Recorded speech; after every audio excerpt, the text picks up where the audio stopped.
The Browns defense right now is the number one defense in all the game. We can't complain about that. You can't say nothing about that. I'm not going to play the semantics game. Well, if the San Francisco had some guys out, the weather was bad. That's the point. Why do you think we ain't got a dome? You think I wouldn't enjoy being in a dome stadium eating popcorn and hot pretzels in 70-degree perfect weather? Right? They've been talking forever. The Browns need to have a retractable dome. But if you ain't going to have a retractable dome or any inside dome, then I want it to be nasty outside. I would love for it to be dirty and nasty outside. And Kevin Stefanski said it beautifully at halftime. We're going to drag them right down in the mud. The wind is swirling. The field is wet. You're not coming in here throwing a ball for 900 yards. And I would love for us to get home field advantage so we can use that to a home field advantage in our own stadium. So for me, I'm not going to give people no excuses as to why they lost. I thought the Browns did a great job of coming in and beating and being more physical than the 49ers. What they do, they came right in here, and Deebo Samuel was looking, doing all that barking and all that extra. Just because you got a visor don't mean you nice. These guys crack me up. These dudes are throw a visor on and make you. You're not Darth Vader. We are not scared of you. You do not have a lightsaber underneath that jersey, bro. Y'all came in doing all of that woofing and talking, and you was ripe for the pickings. We know what it was. Y'all came off of a game against the Dallas Cowboys, and y'all beat up on Dak Prescott. Whoop-de-doo. Whoop-de-doo. You beat up on Dak Prescott and CeeDee Lamb. Right? At home. See, when the conditions is right, everybody good. When it's sunny and ain't no wind and ain't no perspiration and ain't no rain and no humidity and nothing, it's easy to win. Everybody can get that off. So, but the thing Jim Schwartz does with the Cleveland Browns, and the secret to the turnaround is this. Jim Schwartz understands mentality.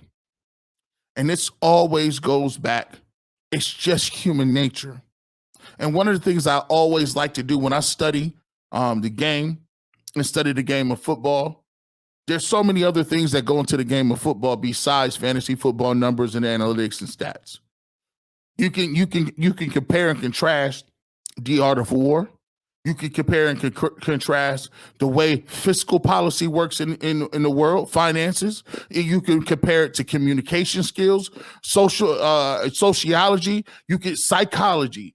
Just mental health, all those things go into, and you can compare and use aspects of those things to enhance what you do on a football field. And a lot of times, generally speaking, is when you try to explain these things, people look at antsy and cut you off. Well, let's get back to the field. Hold on. I got to get time. That's why I like the barbershop. I got time to really expound on certain thoughts. And this is a thinking man's show. It's a thinking man show. This ain't just because you speak analytics don't mean that you a thinking man show. What I'm talking about is other things that work in life that translate to the football field. What Jim Schwartz has figured out that nobody else has figured out. And while you ask that question, how is he taking the same defense with some of the same people and automatically then switched it around? And now you got people talk about one of the all-time great defenses. Well, Jim Schwartz took a little bit of time out of football. And what he did is he went around to different places. And he's what we call nowadays, in my opinion, I made this up. He's a new wave old school coach. What do you mean by new wave old school coach? See, Jim Schwartz ain't gonna take no crap. He old school. He don't be all that talking back stuff, all of that extra stuff. You're gonna be focused. He gonna be able to. If you miss an assignment, he gonna chew you out. He's gonna be straight and narrow. He's a straight shooter to you. He ain't doing all that flimsy stuff. But what people don't understand is people can respect that. See, players that's real players, they can respect a coach being a straight shooter with them. And we don't want no politician. We want somebody that if I did my thing, you're going to say I did my thing. If I need corrected, you're going to get on me about getting corrected. He's one of them new old school coaches. But what he did is he picked up some of the new stuff. See, a lot of coaches cut their nose off and despite their face. A lot of coaches worry about stupid stuff. Why y'all playing that music in the locker room? Really? That's what you're talking about? Ain't you supposed to be getting the game plan together? You need to worry about your first 10 scripted plays. Why y'all socks ain't the same height? Why Odell got them shoes on? Why is it that they trying to dance after the play? Why can't they just hand the ball back to the referee? I don't like what he said on Twitter. What is these dudes talking about? Where did he go on vacation last year? I don't know why he's looking in the stands. Why he get up and do the first down thing? I like when the dude could just hand the ball. See, y'all worry about the dumbest stuff. And see, a lot of coaches lose a lot of good players because they are insecure. Just because you came from an era where you wasn't doing none of that, you got to adapt to what we're doing today. And so Jim Schwartz looked around and said, hold on, I'm not going to become no dinosaur like Bill Belichick. Because at the end of the day, you got to have ball players that want to play hard for you. See, defense is a mentality, not a skill. I repeat, defense is a mentality, not a skill set. The three tenets of defense is passion. You got to be passionate and energetic on defense. That's number one. Two, you got to be nasty to play on defense. You got to be nasty to play on defense. And three, you got to be free to be out there playing free and fast. The only way you unlock fast and passion is you have to be free.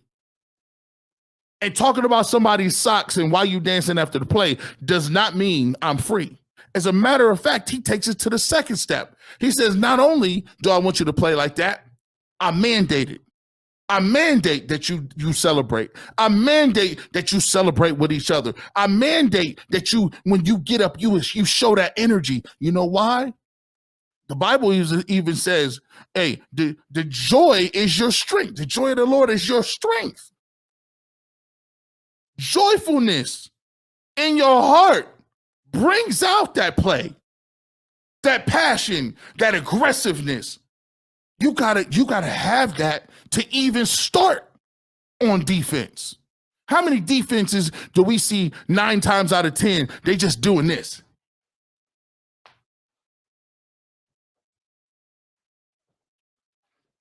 Check Ranger, right there. Let me move. It's motion. Oh my gosh, what are they doing? My headphones are out. How many defenses do you see doing that? We see it every doggone week. They snap the ball and get hit for 25 yards.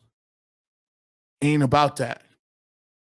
Get lined up, get in your gap, and go cause some havoc.